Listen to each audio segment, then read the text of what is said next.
Bonjour à tous et bienvenue au Cercle de presse du Saguenay. Cette semaine, nous recevons Gilles Bergeron, professeur du département des sciences économiques et administratives de l'UQAC. Monsieur Bergeron nous explique pourquoi la dernière décennie a-t-elle été aussi décevante du point de vue de l'économie régionale. Monsieur Bergeron nous parle d'industrie forestière, de développement minier, d'aluminium, mais il remet aussi en question la direction de Promotion Saguenay.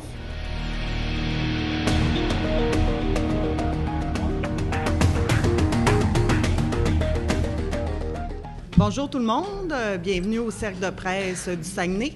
Aujourd'hui, on reçoit M. Gilles Bergeron, qui est professeur au département des sciences économiques et administratives de l'UQAC. M. Bergeron, bonjour. Bonjour. Vous allez aujourd'hui nous présenter une étude qui porte sur l'économie régionale des 10 dernières années. Oui, c'est une étude que j'avais préparée pour la Commission régionale des élus pour 2001 à 2011. Maintenant, j'ai réactualisé cette étude-là 2002-2012, bien sûr, pour les fins de notre rencontre ce matin. Et on va situer cette étude-là dans une perspective peut-être un peu plus vaste, à la fois du développement de la région, puis du développement de Saguenay comme ville importante du développement de la région. Parce qu'on ne peut pas parler du développement de la région sans parler de Saguenay, qui est la ville la plus importante, donc qui doit jouer un rôle moteur dans le développement de notre région. Donc, je vous laisse présenter ça. Ensuite, les questions des journalistes suivront. Parfait. D'abord, je vais vous dire, je vous remercie de votre invitation. C'est un très grand plaisir d'être avec vous ce matin. C'est une première fois, et ça fait quand même une trentaine d'années que je m'intéresse au développement de ma ville et au développement de la région. Je l'ai fait comme acteur du développement dans le domaine de la santé, le domaine de l'éducation, le domaine également du financement des petites et moyennes entreprises. Donc, comme acteur du développement, j'ai déjà été président du Fonds régional de la solidarité, le domaine du financement des entreprises, vice-recteur de l'administration et des finances de l'Université du Québec à Chicoutimi, qui est un acteur important dans le développement au niveau de l'éducation. J'ai également été vice-président au conseil d'administration de l'hôpital de Chicoutimi, qui, dans le domaine de la santé, est également un acteur très, très important. Bien sûr, dans le domaine de l'analyse économique, je me suis intéressé aussi, premièrement, au sommet économique régional de 84. Donc, j'avais écrit la problématique qui s'appelait « Une région à la recherche d'alternatives ». Alors, déjà, à cette époque-là, on se posait la question, quoi faire avec la situation où les grandes entreprises ne créeront plus d'emplois dans la région? Et bien sûr, à travers le temps, on s'est posé la question, quoi faire avec les grandes entreprises qui créent de moins en moins d'emplois à l'intérieur de la région? Mais je me suis également intéressé, bien sûr, au secteur de la forêt, au secteur de l'aluminium, études d'impact, développement de la Chapouchouane, Port-Saguenay, Université du Québec à Chicoutimi. Donc, je me suis intéressé à différentes questions et récemment avec un de mes collègues, Martin Simard, sur la gouvernance municipale à Saguenay. Alors, ce matin, bien sûr, je vais vous parler dans un premier temps de l'évolution de la situation économique à Saguenay et dans la région au cours des 10 dernières années. Je vais le faire avec des chiffres. Des chiffres parce que ça nous permet d'abord, dans un premier temps, de décrire une situation. Je vais aller prendre de Statistique Canada, mais qui ont été également remises à jour par l'Institut de la statistique du Québec. Et quand on utilise des chiffres relativement aux statistiques de la main-d'œuvre et on les prend sur une période d'une année, on a quand même une certaine stabilité de l'information. Quand on voit les variations mois par mois, c'est parfois des variations, donc, qui sont très aléatoires et il faut prendre toujours très attention de les commenter. Sur une période plus longue, une période d'un an, ce sont des chiffres qui sont beaucoup plus significatifs. Alors, je vais aller quand même dans l'essentiel, bien sûr, et je pourrais décrire cette phase-là, en quelque sorte, comme une décennie plutôt décevante en termes de développement économique pour la région et pour Saguenay.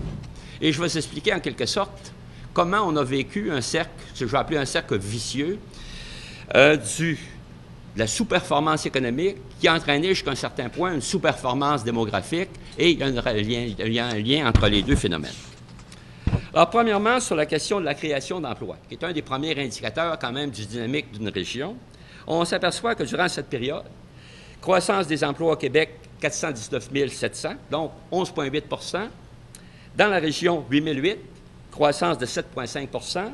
Saguenay, 5 000, 7,4 %. Donc, il y a un différentiel important au niveau de la création d'emplois dans la région par rapport à la moyenne québécoise. Je l'ai calculé en termes de sous-performance, 5 029 emplois dans la région, 3 129 emplois à Saguenay. Ça veut dire que si on avait voulu avoir une même performance que la moyenne québécoise en termes de création d'emplois, il aurait fallu créer 5 000 emplois de plus dans la région, 3 000 emplois de plus à Saguenay. Donc, ça nous permet de mesurer, en quelque sorte, la sous-performance économique durant cette période. Quand je regarde également le taux d'emploi, le taux d'emploi, ça nous donne en quelque sorte les capacités de trouver un emploi dans la région en comparaison avec la moyenne québécoise. Alors, au Québec, le taux d'emploi, il est passé quand même de 59 à 60. Faible augmentation pour l'ensemble du Québec. On voit que dans la région, c'est passé de 51,7 à 55,4, donc augmentation plus importante, intéressant, 4,2. À Saguenay, 53,57, augmentation de 4 points. Donc, la situation s'est améliorée quand même dans la région en comparaison au Québec, mais avec cet indicateur-là, quand même, il aurait fallu créer 9 240 emplois dans la région pour avoir la même possibilité de trouver un emploi en 2012 dans la région qu'à Québec là-dessus. Et à Saguenay, c'est 3 535 emplois. Donc, ça nous montre quand même que la situation s'est améliorée, mais à un moment donné, quand même, le déficit d'emploi est encore très, très important. Et on va voir que la situation s'est d'abord améliorée sur ces indicateurs-là en liaison avec la décroissance démographique ou une croissance démographique beaucoup plus lente dans la région. Même indicateur lorsqu'on regarde au niveau, finalement, de la croissance de la population, est un indicateur très, très important au niveau de la région et du Québec. Et j'ai pris la population de 15 ans à 60 et 15 ans et plus, qui est la population en âge de travailler, donc à la population en âge de créer de la richesse. Alors, augmentation au niveau du Québec de la population active, 10,8 %. Dans la région, moins 1290. Saguenay, moins 126. Alors, vous voyez qu'il y a une sous-performance démographique, 25 772 de personnes dans la région. Sous-performance démographique à Saguenay, 13 819 personnes. Ça veut dire que si on avait eu la même croissance de la population de 15 ans et plus dans la région durant cette période-là que la moyenne québécoise, on ne voulait pas être meilleur, mais simplement dans la moyenne québécoise, il y aurait à ce moment-là dans la région 25 000 personnes, de 25 775 de 15 ans et plus. Et vous voyez que, bien sûr, que ça représente un pouvoir d'achat très, très important. Si je prends, par exemple, 24 600 $, quelque chose comme le revenu disponible là, après impôt, tout ça, ça va vous donner quand même un pouvoir d'achat d'à peu près 500 millions, finalement, qui a quitté la région compte tenu de la performance démographique. Et bien sûr, c'est que la dynamique du marché local est beaucoup plus faible dans la région compte tenu de cette situation-là. Je regarde également la question du taux de chômage dans la région. C'est un indicateur qui est quand même positif. On est passé au Québec de 8,7 % à 7,8 %, donc moins un point de taux de chômage. Dans la région, on est passé de 12,2 à 8,1, donc baisse du taux de chômage de 4,1 points. Et à Saguenay, on est passé de 12,5 à 7,6, baisse du taux de chômage en quelque sorte de 4 points. Alors, le taux de chômage dans la région est un peu plus élevé que la moyenne québécoise, et ce qui est positif, un peu plus bas à Saguenay. Ça, c'est un élément important sur le plan de l'historique, et c'est ce qui explique en partie le fait qu'on commence à avoir une migration finalement hors région qui est en train de se stabiliser, une population qui croît légèrement au cours de la dernière année. Ça, c'est un élément positif parce que l'écart entre le taux de chômage dans la région et le taux de chômage au Québec est un facteur important qui explique la migration des populations, donc la décroissance régionale là-dessus. Maintenant, quand on regarde quels auraient été les besoins de création d'emplois, si on avait voulu garder la population des 15 ans et plus qui a quitté la région, donc avoir le même taux de croissance de la population que la moyenne québécoise, et avec la même possibilité de trouver un emploi. Donc, il aurait fallu créer 24 704 emplois supplémentaires durant cette période. On a créé en quelque sorte 8 000, mais on en a reculé 24 700 emplois supplémentaires pour avoir la même performance démographique et la même, à un moment donné, performance en termes de possibilités de création d'emplois là-dessus. À Saguenay, sous-performance démographique de 12 000 emplois là-dessus. Donc, ça nous montre comment le dynamisme économique était insuffisant pour garder la population comme telle. Et le taux de chômage dans la région, si on avait effectivement gardé cette population de 15 ans et plus dans la région, avec un taux d'activité semblable à celui du Québec, donc si on aurait voulu être dans la moyenne normale, le taux de chômage serait aujourd'hui de 22,9 % dans la région et de 21 % à Saguenay. Alors, vous voyez que le taux de chômage actuellement, qui est un élément positif dans l'écart, mais il s'explique très, très largement, non pas par notre performance économique, mais par notre sous-performance démographique. Alors, ce sont quelques indicateurs qui nous permettent de voir que, effectivement, au cours des dernières années, ce sont une décennie relativement décevante. Et moi, j'étais un de ceux qui croyaient que la fusion des villes à Saguenay pourrait être un élément important du développement de la région et également du dynamisme nouveau qu'on pourrait retrouver à Saguenay. Il y avait quand même une base industrielle solide, un secteur, dans le secteur tertiaire, avec l'hôpital, l'université, des activités de recherche relativement positifs. Et je croyais également que la fusion des villes permettrait d'apporter des moyens financiers supplémentaires pour relancer la dynamique économique de Saguenay et de la région. Et je vous avoue que là-dessus, je m'aperçois que les espoirs ont été déçus compte tenu de la performance que j'ai observée au cours de ces 10 années-là. Et je pense que Promotion Saguenay, qui avait à un moment donné des moyens importants pour relancer le dynamisme de notre ville, n'a pas livré en quelque sorte les résultats attendus et qu'on devrait s'interroger à la fois sur la direction actuelle et sur les stratégies à mettre en place pour le développement futur de notre ville. Alors, je vous remercie. Je vais répondre à vos questions, bien sûr, à partir de ces quelques chiffres de points d'entrée. Donc, première question, Louis Tremblay du Quotidien, ensuite Bertrand Tremblay.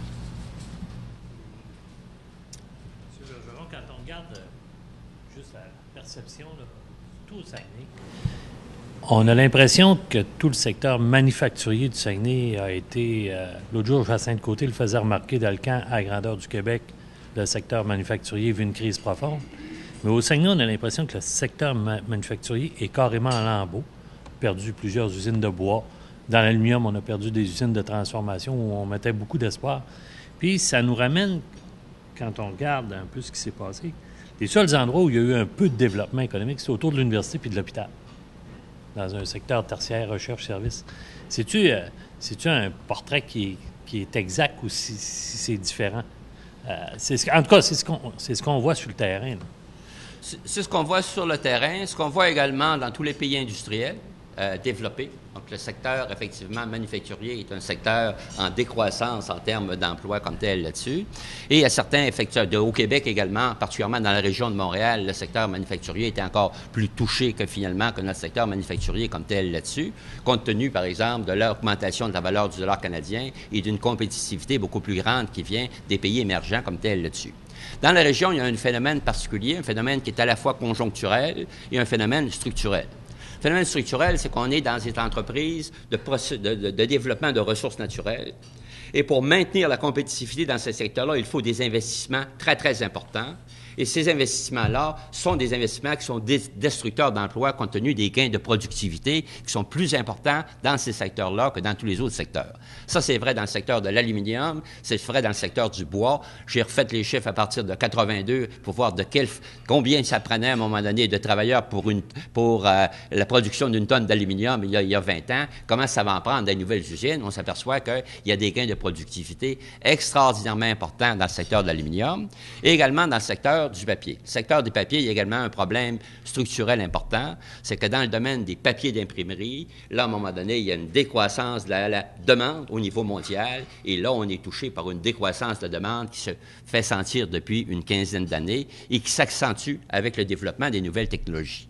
Donc, ça explique ce phénomène-là, et particulièrement dans le secteur du bois, vous avez eu, à partir de 2007, vous avez eu à ce moment-là la crise économique aux États-Unis, et particulièrement dans le secteur de la construction. Il faut se rappeler que dans le domaine de la construction aux États-Unis, il y avait 1 500 000 habitations qui se construisaient en 2007.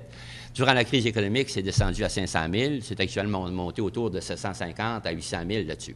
Donc, on est sorti de la crise économique sur le plan du domaine du bois de la construction au cours de l'année 2012 dans la région là-dessus. Donc, il y a à la fois des problèmes structurels, il y a les problèmes de modernisation, puis il y a des problèmes conjoncturels qu'on a vécu au cours des 10 dernières années, comme on a vécu d'ailleurs à partir des années 80, lorsqu'on fait cette analyse-là, les premières analyses que j'ai faites à mon avis à partir des 80, en faisant l'analyse de 60 à 80 comme telle là-dessus, on voyait déjà venir ce phénomène-là. Prochaine question, Bertrand Tremblay, ensuite Denis Lapierre, Radio-Canada. Mais je trouve, M. Gilles, que votre discours est très pessimiste ce matin. J'aimerais connaître ce que vous suggéreriez ou vous recommanderiez comme spécialiste de l'économie, parce que j'estime que, moi on peut être relativement satisfait quand on considère le fondement de la grande industrie, c'est-à-dire de la grande industrie. La mutation industrielle de l'aluminium, qui investit beaucoup, mais qui produit de moins en moins d'emplois. Et puis, quand on considère l'effondrement du marché de l'industrie du bois, qui a fait perdre quelque chose comme 4 000 emplois dans la région, une catastrophe au cours des 10 dernières années. Malgré tout ça, il me semble qu'on s'est maintenu quand même assez, vous avez le taux de chômage, tout ça, là. Et puis, les PME se sont multipliées, comme surtout dans l'aluminium, là, par exemple. Je pense au Sotrem Maltec, je pense au Rémac, je pense au Stas. Mais ça, est-ce que c'est pas au moins un élément qui est plus réjouissant, ce dynamisme chez les entrepreneurs? Mais par contre, qu'est-ce que vous... moi, j'aimerais connaître vos recommandations comme spécialiste. Comment est-ce qu'on aurait dû... nos autorités auraient dû envisager le développement, la stimulation de l'économie? Bon, d'abord, je ne suis pas nécessairement pessimiste, comme vous le dites. J'ai essayé de voir les chiffres là, tels qu'ils se présentaient et d'en faire une analyse là, objective. Et c'est ce que me révèlent les chiffres tels que j'ai observés sur une période de 10 ans. Bon, bien sûr, on peut commenter après ça, bien sûr, les éléments positifs, les éléments négatifs et les éléments d'explication. C'est pour ça que quand je reprends la dynamique du secteur manufacturier, on comprend que c'est une dynamique qui existe dans les 10 dernières années, mais qui existe également auparavant. Bon. Dans le secteur de la forêt, on peut parler plutôt de 3 000 emplois perdus. Et finalement, on était à 9 000. Actuellement, on est autour de 6 000 quelque part au niveau dans le secteur de la forêt. Bon. Alors ça, c'est un élément comme tel là-dessus. C'est... Oui.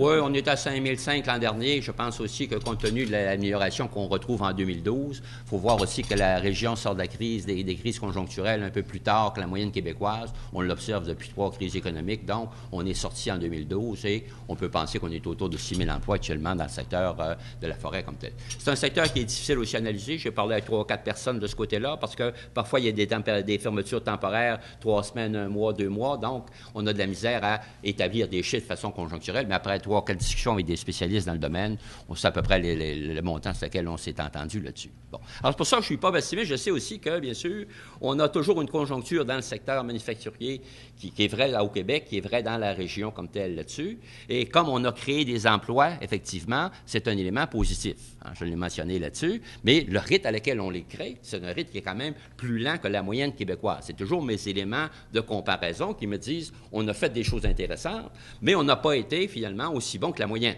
On n'a pas été parmi les meilleurs. Donc, il faut arrêter aussi d'être pessimiste, puis d'être optimiste, puis se péter les bretelles, puis dire tout va bien. On a été moins bon que la moyenne québécoise. Bon, ceci étant dit là-dessus, bien sûr, je me rappelle du sommet d'ailleurs de 84 où on s'était dit il faut mettre en place de nouvelles dynamiques. Et la première qu'on voulait regarder, c'était la création de petites et moyennes entreprises, particulièrement dans le secteur relié aux ressources naturelles, transformation, secteur de l'aluminium comme tel.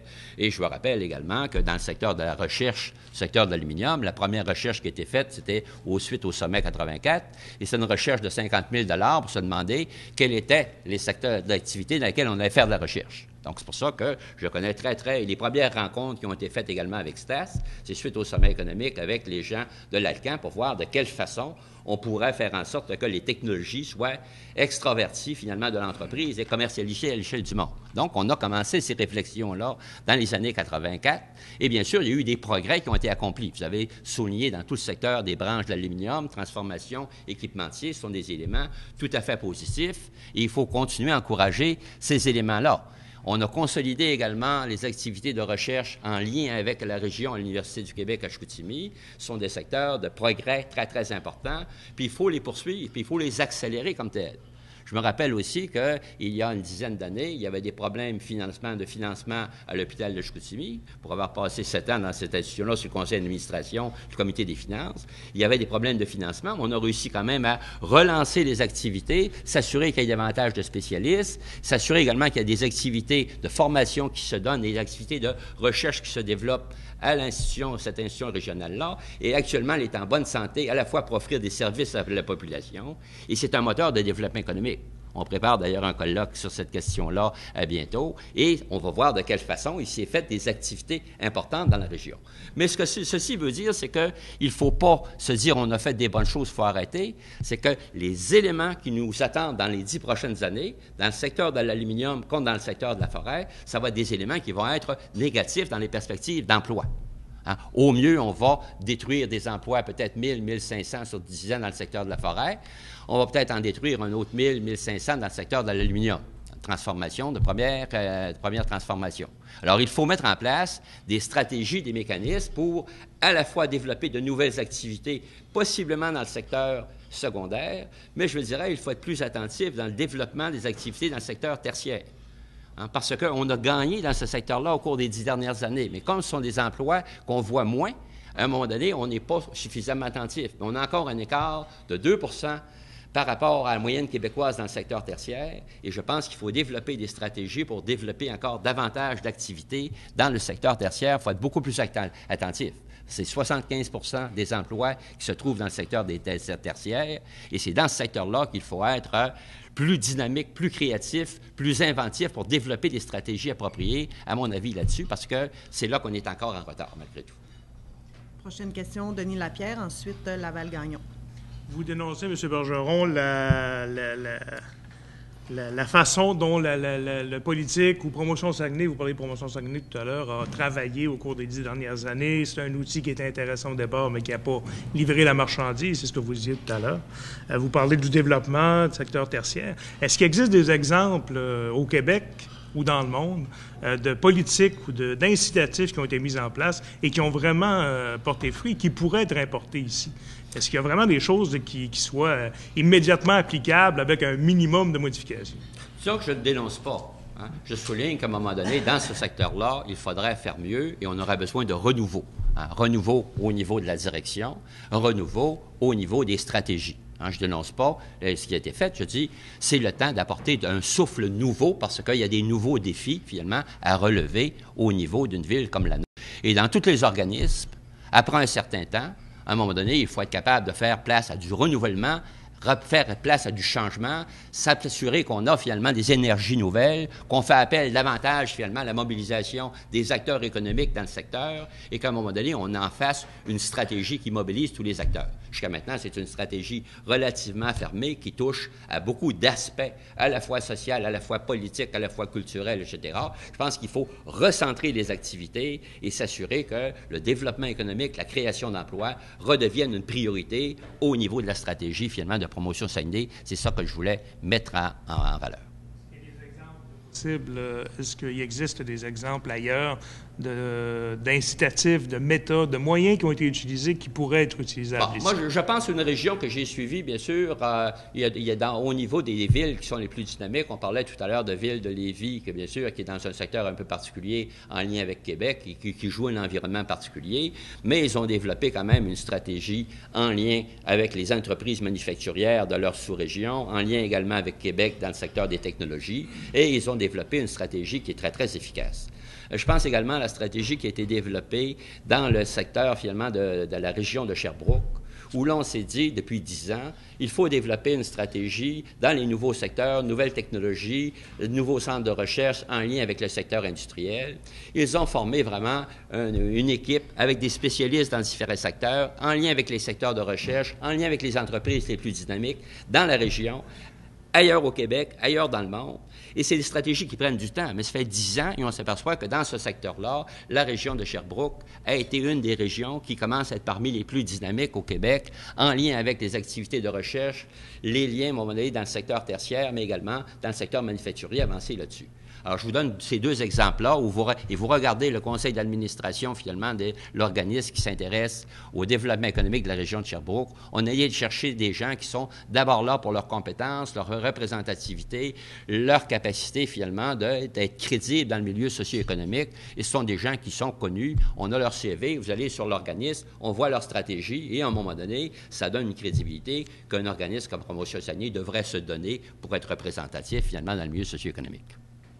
Prochaine question, Laval-Gagnon. Ensuite, Denis Villeneuve du Quotidien. La question complète un peu celle de M. Lapierre.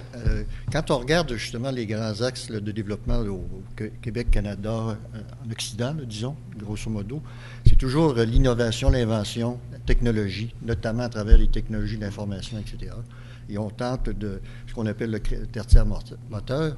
Et quand on applique cette vision-là à la région, on constate 2-3 choses. Vous l'avez souligné, mais je veux quand même que vous commentiez un peu plus précisément là-dessus. C'est qu'on voit que le secteur universitaire, le secteur municipal, les centres de recherche, les organismes de développement, il y a un réseautage, les gens se parlent, créent des lieux où se définissent ces consensus-là là, pour identifier des secteurs d'avenir. Et on a le sentiment qu'ici, à Saguenay, ça se passe pas. C'est pas ça qui se passe. Chacun est dans son silo, ou à peu près. Et on a de la difficulté à identifier des secteurs porteurs, parce que avec la décroissance, ou appelons ça la décroissance économique régionale, l'exode des jeunes, les jeunes, eux autres, ils ne reviendront pas, moi je prends toujours cet exemple-là, ils ne viendront pas fabriquer des cannes de bines en aluminium en général. Là. Ils vont aller dans des secteurs, ils sont instruits, ils vont dans des secteurs qui sont, surtout dans le tertiaire moteur, vous avez parlé de 75 %. Alors qu'est-ce qu'ici, à Saguenay, est-ce que ce réseautage-là, là, il se fait, ou de votre point de vue universitaire, là, parce que vous avez été un peu au centre de ces analyses-là également, pourquoi que ça ne se fait pas et qu'est-ce qui ne se fait pas? Ben d'ailleurs, il y a 10 ans, quand j'avais fait une intervention dans le cadre, à un moment donné, des études là, sur Saguenay 2025, j'avais regardé effectivement quelle était la trajectoire qu'on avait accomplie entre les 20 dernières années et quelle était la trajectoire ou le potentiel dans le cadre de l'économie du savoir, qui est quand même une boîte où on met bien des choses, puis dans le cadre effectivement d'un développement du secteur tertiaire moteur, qui est le secteur le plus important comme tel. On avait également souligné un certain nombre de pistes d'action, comment c'est un élément important. Donc, on ne dit pas que c'est pas fait des choses, mais là, on est à l'étape où il faut relancer ce type d'activité-là, parce que les mêmes acteurs sont là depuis très, très longtemps, mais ça prend une nouvelle génération d'acteurs qui, à un moment donné, relancent ces activités-là pour les 10 prochaines années. On ne peut pas se contenter de maintenir la même dynamique. Et bien sûr, cette dynamique-là, ça va nous prendre des gens qui revoient comment on fédère finalement l'ensemble des acteurs, comment est-ce qu'on va en chercher des nouveaux, quels sont les compléments dont on a besoin pour être capable de relancer nos secteurs comme tels là-dessus. Et ce sont parfois des projets moteurs qui prennent du temps, mais il faut mettre en place les moyens pour être capable de saisir l'opportunité. Il y a toujours notre ami Sénèque qui nous disait « Il n'y a pas de vent favorable pour le bateau qui ne sait pas où il veut aller ». Alors, parfois, à un moment donné, on développe des stratégies, ça prend du temps, mais quand l'opportunité se présente, on est capable de le saisir. Je vous donne une illustration. Le développement de la faculté de médecine dans une région comme la nôtre, avec les activités de recherche en santé qui se mettent autour, puis tout le développement de cette nébuleuse-là. Bon, il y a un certain nombre d'années à l'hôpital de Chicoutimi, il y a des gens qui disaient, bien écoute, là, on n'a pas d'argent, puis on avait le message de Québec, il faut couper les activités de recherche, puis il faut couper les activités reliées à l'enseignement, occupez-vous de la santé du monde, puis vous en avez plein à un moment donné votre dos. Bon, on va dire, on ne touchera jamais à nos activités de recherche, des activités reliées à l'enseignement, parce que c'est un moteur d'avenir à la fois pour recruter des médecins, pour développer des activités dans ce nouveau secteur-là. Bon, quand la crise financière était passée, qu'il y a eu une opportunité qui s'est ouverte, finalement, on était en mesure de saisir l'opportunité de créer une faculté de médecine dans la région, et il y a tout un dynamisme nouveau qui s'est mis en place. Mais ça a pris quelque part comme 4 ou 5 ans avant que ça se développe. Dans le secteur de la recherche, même chose à l'UQAC. Il faut se rappeler qu'en 84, finalement, on s'est aperçu qu'on parlait beaucoup de développement régional, mais il n'y avait pas d'activité de recherche en lien avec le développement de la région. Bon, ça a pris 20 ans à 30 ans à mettre en place cette stratégie-là. Alors, je me dis, quelles sont les nouvelles stratégies qu'on met en place dans le secteur tertiaire moteur pour, dans 5 ans, dans 10 ans, avoir des nouveaux créneaux de développement? C'est là-dessus qu'il faut être capable d'ouvrir actuellement des pistes de recherche, être capable d'avoir l'esprit ouvert puis de mettre en place des éléments de stratégie. Ça ne donnera pas nécessairement des résultats demain matin. Mais à un moment donné, ça va nous permettre que d'ici 5 ans, d'ici 10 ans, d'être en mesure de prendre la relève des défis qui nous attendent. Parce que si on ne le fait pas, on maintient la dynamique actuelle. Ce que je crains, c'est que quelqu'un vienne dans 10 ans pour vous dire on est dans la même situation. Alors que là, on a quand même des éléments favorables. Au moins, la décroissance de la population est arrêtée. Et si, à un moment donné, on était capable de maintenir notre création d'emplois au même rythme que la moyenne du Québec, on pourrait inverser ce que j'ai appelé le cercle vicieux de la sous-performance économique qui crée une sous-performance démographique. Donc, performance économique qui appellerait une performance démographique, là, on aurait finalement une inversion de ce cercle-là et on pourrait, à un moment donné, avoir des performances au moins semblables à la moyenne québécoise. Puis sinon meilleures, bien sûr, parce que dans la région, on veut toujours être meilleur que les autres. Alors, il faudrait que les chiffres nous indiquent qu'on l'est réellement. D'où doit venir le leadership?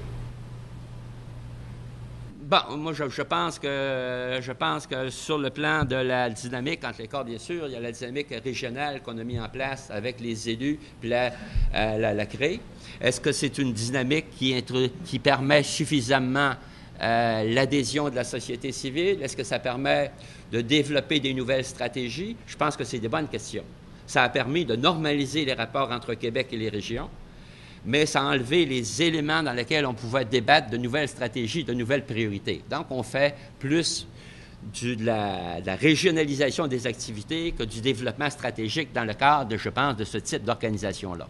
Donc, il faut mettre en place, moi je dis possiblement à Saguenay, puis c'est pour ça que je pense que Promotion Saguenay peut être un organisme important pour être capable de fédérer en quelque sorte l'ensemble des acteurs, puis de nous trouver un nouveau créneau de développement, finalement, pour le futur comme tel. C'est pour ça que, mais il peut y avoir d'autres organismes qui peuvent se présenter. Ce n'est pas à moi à déterminer qui va être le leader. Mais je pense qu'on a besoin d'un leadership nouveau pour être capable de relancer le développement sur des bases nouvelles.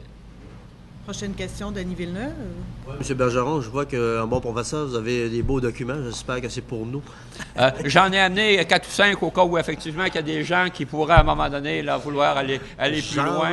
Et naturellement, ça va davantage aux gens qui écrivent sur ces questions-là comme telles, mais les autres, je pourrais également vous les rendre disponibles, là, parce que je les ai sur mon PowerPoint, alors par Internet, je pourrais très, très bien vous les faire circuler. Parce que vous voyez que quand on fait un travail sur le plan professoral, les travaux sont disponibles, accessibles à tout le monde, et donc c'est des travaux à caractère public. Ça me fait très plaisir de les faire circuler, et ça permet également aux gens qui les regardent de les critiquer s'ils sont en désaccord avec ce que j'ai écrit.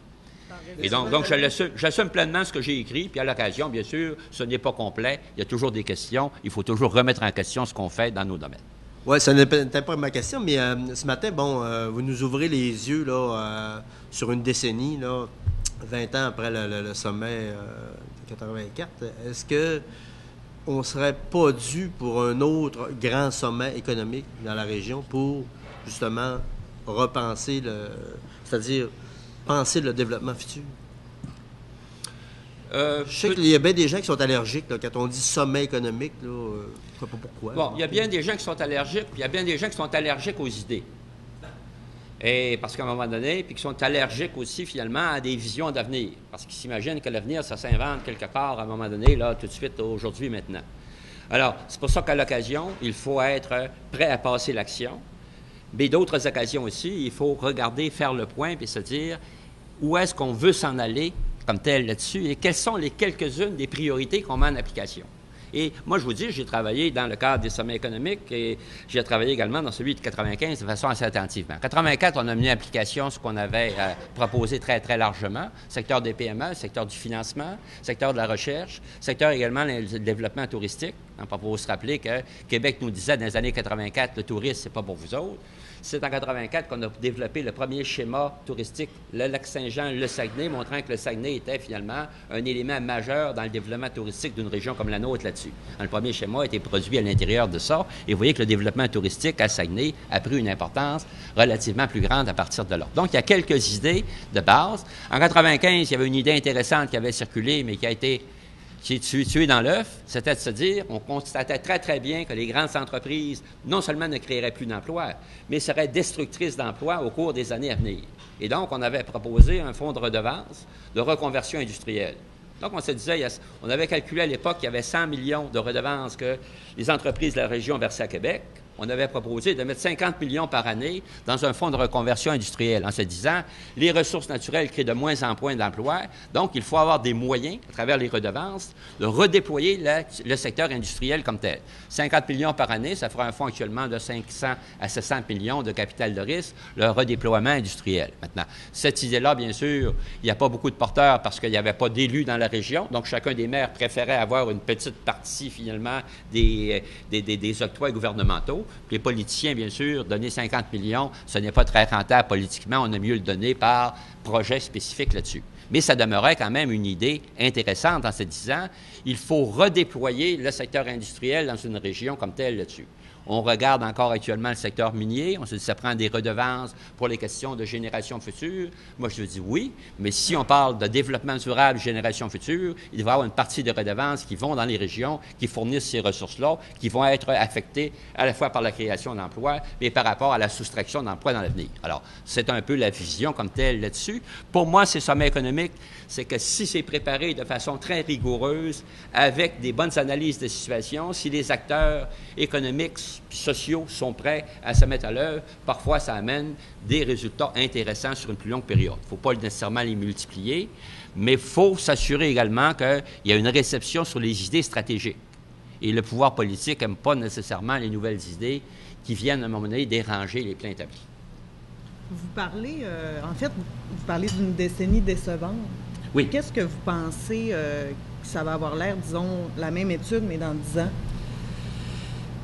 C'est que ce que je crains, c'est que j'ai regardé effectivement, quand j'ai fait les prévisions pour l'industrie du bois, j'ai regardé le secteur de l'aluminium, j'ai regardé le rythme à lequel on créait des emplois, et ce que je craignais, c'est qu'on se retrouve à peu près dans la même situation. C'est pour ça que je disais qu'il faut un dynamisme nouveau si on veut que dans 10 ans, on soit dans une situation meilleure. C'est ce qui m'a amené à un moment donné à dire, il faut quand même là quelque chose de nouveau, parce que la situation ne s'améliorera pas d'elle-même là, lorsque j'ai regardé le développement de l'industrie de la forêt pour les 10 prochaines années, lorsque je regarde les projets de l'Alcan dans le secteur de l'aluminium, il n'y a rien qui va être...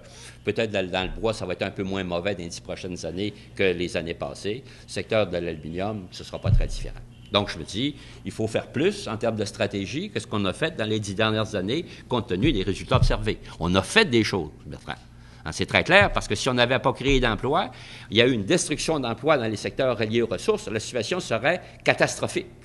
Donc, il y a eu une prise en main du développement à partir des années 80. On a mis en place des nouveaux mécanismes, on a fait de nouveaux efforts, puis il y a eu des résultats. Alors, je ne dis pas qu'il n'y en a pas eu, mais il faut faire davantage si on veut que la situation s'améliore dans les 10 prochaines années. Et c'est à ça que je nous invite, c'est pas pessimiste, c'est-à-dire, soyons réalistes, arrêtons de se dire qu'on est les meilleurs, finalement, du Québec dans tous les domaines, puis à un moment donné, disons, il faut faire plus compte tenu des résultats qu'on a obtenus des 10 dernières années. Ce serait davantage ça, mon message, qu'un message de pessimisme. Prochaine question, Bertrand Tremblay, ensuite Denis Lapierre.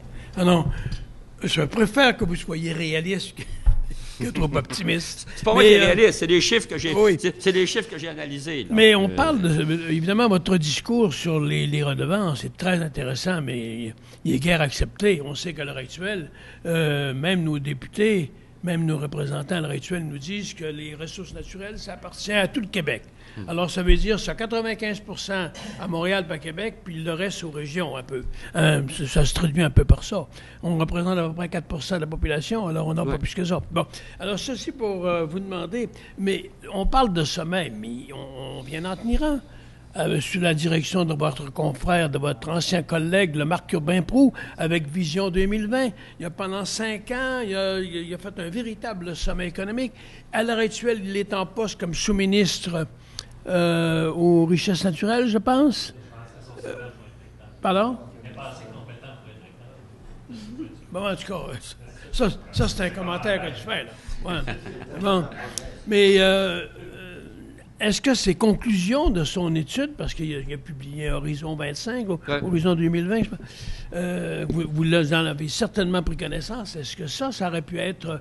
Il ne pourrait pas le pousser à l'heure actuelle, il est en place dans l'appareil, avec 3 ministres sur 5 députés dans la région. On ne pourrait pas établir ce plan-là?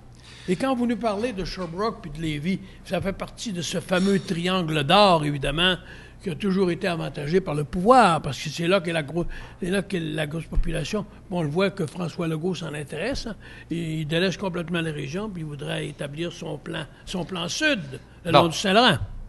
Il y a plusieurs questions que vous me posez à l'intérieur de ça. C'est vrai que la stratégie qui a été développée, les réflexions qui ont été développées à Saguenay 2021 et 2025 ont été intéressantes. J'ai participé d'ailleurs à 2 ou 3 reprises comme tel là-dessus.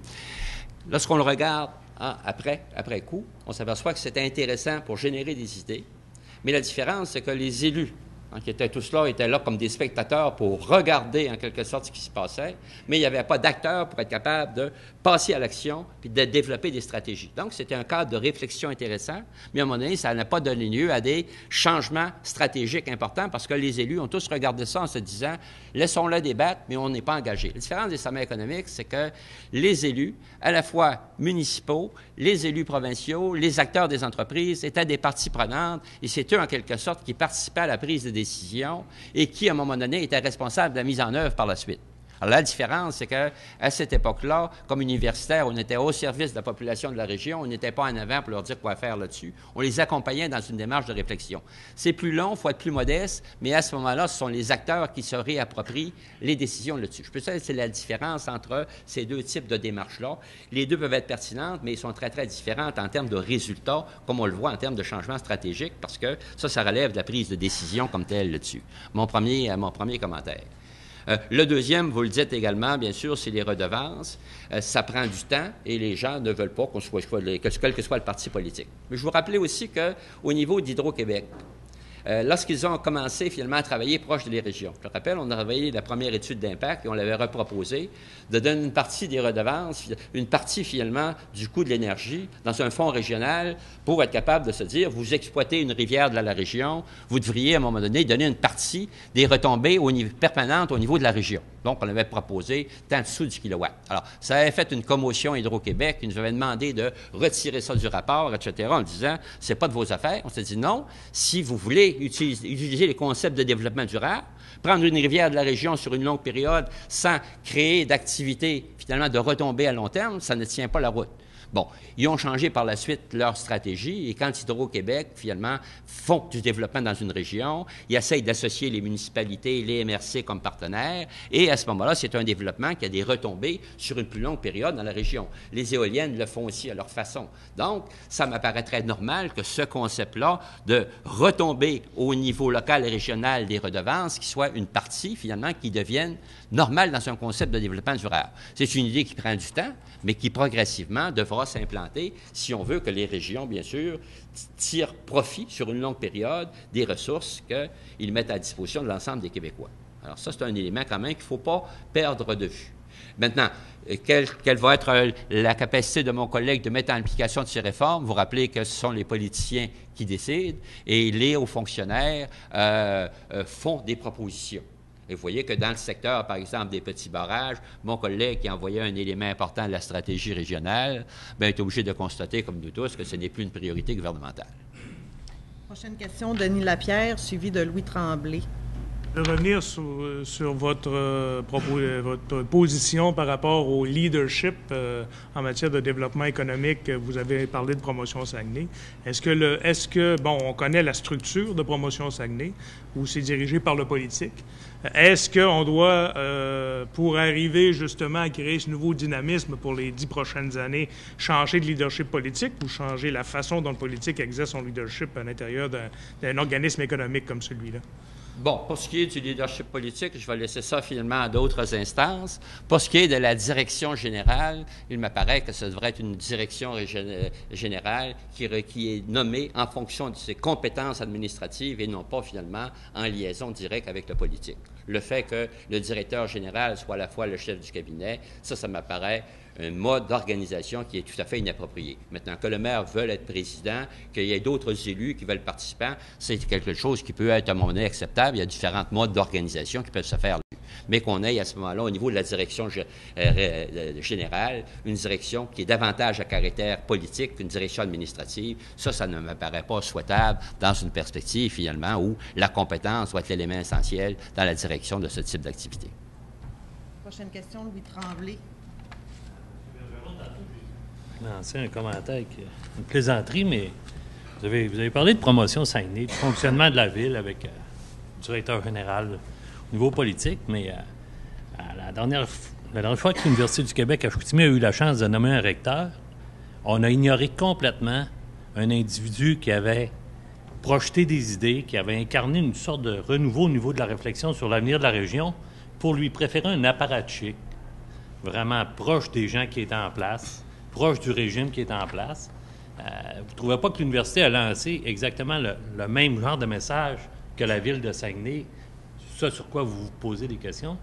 On a vraiment laissé de côté quelqu'un qui s'intéressait à la région, au développement régional, pour lui préférer quelqu'un qui vendait des cours en Chine alors que le feu il est dans la région. J'aimerais que vous prononciez là-dessus. Surtout que c'est un de vos collègues. Puis si vous ne voulez pas, vous avez le droit de dire « je ne me prononce pas ». Les deux sont deux de mes collègues là-dessus. Donc, les deux étaient deux collègues que j'ai appréciés, avec lesquels j'ai collaboré dans les deux domaines là-dessus. L'autre élément, disons qu'à ce moment-là, je ne le qualifierais pas d'apparatchik relié quelque part à ces éléments, parce qu'on sait que c'est également un élément très, très positif. Et l'idée qu'on fasse du développement international à l'Université du Québec à Chicoutimi et qu'on puisse ramener ça à vendre des cours en Chine, ça ne m'apparaît pas inapproprié non plus. Je pense qu'on vit dans un monde dans lequel les entreprises doivent s'internationaliser. L'Université du Québec doit être également présente au niveau international, à la fois parce que nos professeurs qui enseignent doivent être ouverts sur le monde, et c'est une des bonnes façons de s'assurer que l'ensemble du corps professoral soit ouvert sur le monde. Il faut s'assurer aussi que nos étudiants, on leur donne le goût d'aller voir ce qui se passe ailleurs dans le monde, parce que quand on forme des étudiants en administration puis qui n'ont pas le goût d'aller se confronter avec les autres sur la planète, on forme des infirmes, finalement, qui iront nulle part dans l'avenir. Alors, c'est clair que ça fait partie de la vie universitaire d'être présent sur l'échelle internationale. Je vais vous dire que moi, bien sûr, j'ai déjà donné des cours et je m'intéresse encore beaucoup au développement régional, mais je m'intéresse surtout actuellement au développement international. Je donne des cours dans ce domaine-là et je trouve que c'est fondamental que nos jeunes s'y intéressent également. Donc, c'est pour ça que ça m'apparaît, je ne voudrais pas minimiser la contribution de mon collègue à ces éléments-là. C'est une contribution qui est importante et qui est fondamentale au développement de l'université. Il faut voir aussi qu'il faut attirer des étudiants qui viennent de l'extérieur. J'ai déjà fait la mesure. Il y a plus, à partir de 2002, dans toutes les facultés de gestion du Québec, l'ensemble des augmentations de clientèle viennent d'ailleurs dans le monde. Alors, si vous n'êtes pas capable d'aller chercher des étudiants ailleurs dans le monde, vous êtes condamné à un moment donné comme université à être en décroissance. Donc, il y a cette vision-là qui m'apparaît essentielle dans le développement. Maintenant, pourquoi le comité de sélection a choisi un candidat pour un autre? Parce que ce n'est pas l'Université du Québec à Chicoutimi, c'est un comité de sélection formé de représentants de l'Université du Québec à Chicoutimi, mais également que la présidente était la représentante du réseau UQ. Et quels sont les critères qu'ils ont appliqués dans leur choix? Ça, à un moment donné, c'est le comité de sélection qui a fait son rôle à l'intérieur de ça, en pondérant, j'imagine, les qualités, finalement, des deux individus. Je ne vous dis pas que le choix est le meilleur ou etc. Ce n'est pas moi à qualifier les éléments, mais c'était deux candidatures qui m'apparaissaient tout à fait valables pour remplir le poste, mais pour des raisons totalement différentes. Bien sûr, dépendant des priorités qu'on pouvait mettre, on aurait pu arriver sur un choix différent.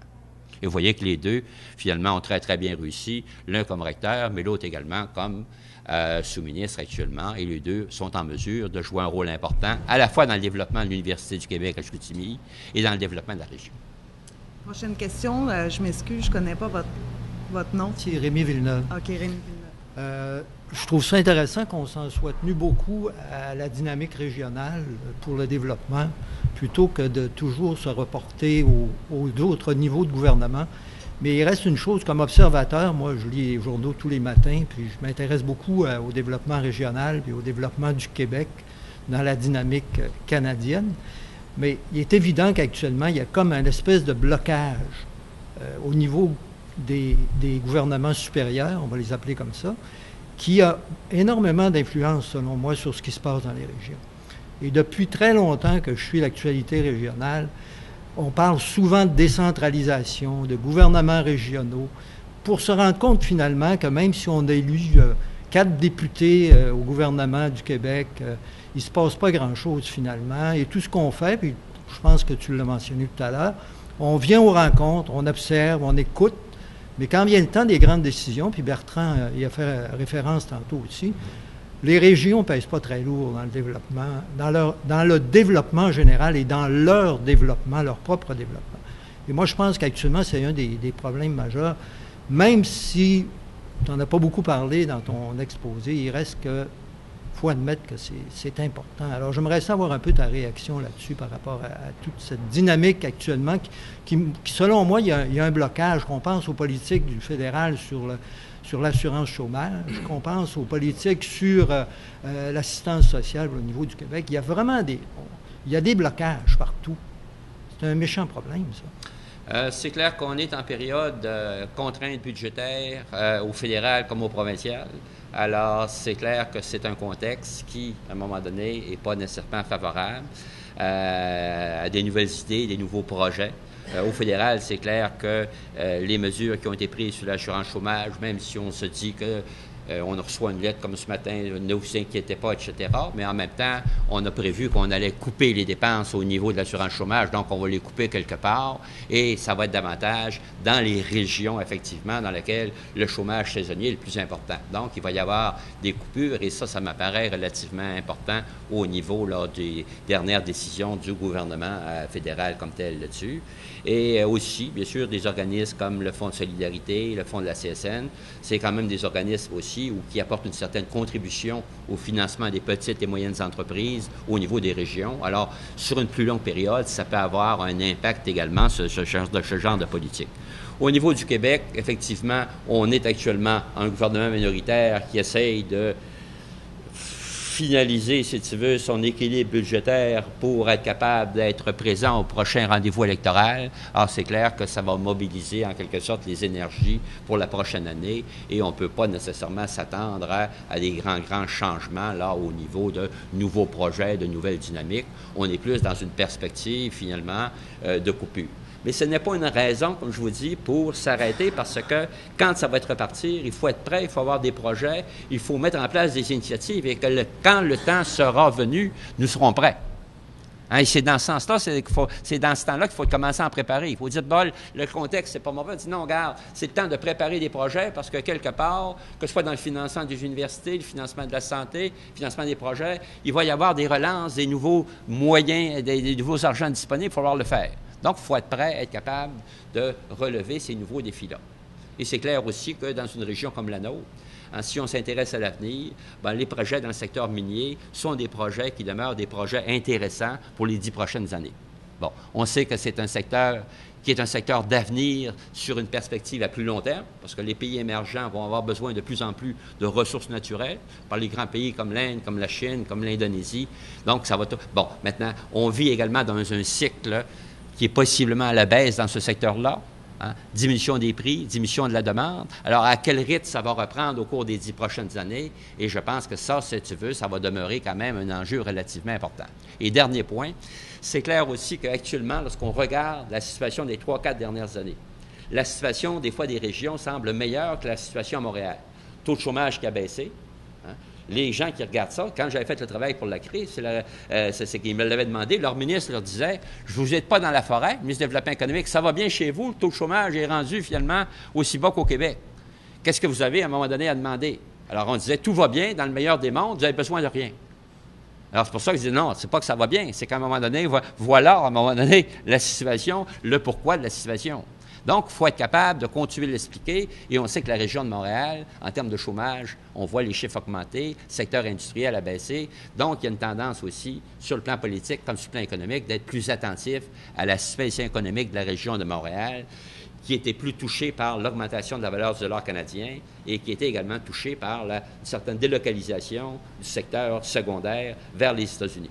C'est parce que c'est un phénomène qui devient plus important et qui va l'être plus encore parce qu'avec le gaz de schiste, le coût de l'énergie aux États-Unis a baissé de façon significative et il y a plusieurs entreprises qui maintenant planifient ce qu'on appelle la désuétude de leurs installations au Québec pour être capable de rapatrier les installations aux États-Unis. Donc, il y a une attention également sur le plan économique qui est plus grande pour une région comme la région de Montréal. Vous avez parlé des mines. Qu'est-ce que vous pensez de la hausse des redevances minières, rapidement? Rapidement, on va voir quels sont les résultats. C'est clair que les entreprises, ça ne fait pas les affaires des entreprises. C'est clair que, donc, sur le plan lobby, pression politique, on va le faire sentir. La dimension la plus importante, ça va demeurer la demande sur les marchés mondiaux, puis le prix à laquelle ces ressources-là se font sentir au cours des prochaines années. Et là, on pense qu'on est, parfois, si on a un cycle économique, dans le secteur des mines, c'est des cycles de 10 ans. Alors, si à un moment donné, on est encore dans un cycle en descendant pendant les 3, 4, 5 prochaines années, il y a un certain nombre de projets qui vont être merveilleux. Si on a simplement une petite baisse puis une relance, naturellement, les projets vont devenir plus intéressants. Mais les redevances vont être un élément qui peut jouer dans certaines décisions, bien sûr, parce que les entreprises, ça ne fait jamais leur affaire quand, à un moment donné, on a à payer davantage. Dernière question, Denis Villeneuve. Oui, dans le document que vous avez produit, vous dites que la sous-performance économique de la région a des conséquences sur la situation de Saguenay. On parle de 57,6 millions pour 2010. c'est lié à la disparition d'installations? On parle de quoi exactement? C'est une étude que j'avais publiée sur cette question-là dans le quotidien, où j'avais regardé quelle avait été la croissance du RFU, donc la richesse foncière uniformisée des grandes villes. Et donc, j'avais comparé Saguenay avec les autres grandes villes du Québec, et je m'étais aperçu qu'effectivement, sur une période de 10 ans, la croissance de la richesse foncière avait été beaucoup plus lente, finalement, à Saguenay que dans les autres villes. Et j'avais dit, bon, voilà, si la richesse foncière avait été au même niveau que la moyenne des autres grandes villes, voilà les revenus supplémentaires qui auraient pu être accordés à la ville. Donc, c'est le calcul qui avait été fait comme tel, et c'est une étude qui avait été publiée dans le quotidien avec l'ensemble des tableaux réappropriés. Donc, j'ai simplement repris dans ma réflexion cet élément-là qui avait été déjà très, très documenté comme tel. Et comme je n'avais pas eu de commentaires sur cette étude-là publiée officiellement dans le quotidien, j'imagine que les fondements étaient quand même assez solides. Bien, merci tout le monde d'avoir été là cette semaine. Merci, M. Bergeron. Ça m'a fait plaisir et encore une fois, un grand merci de votre invitation.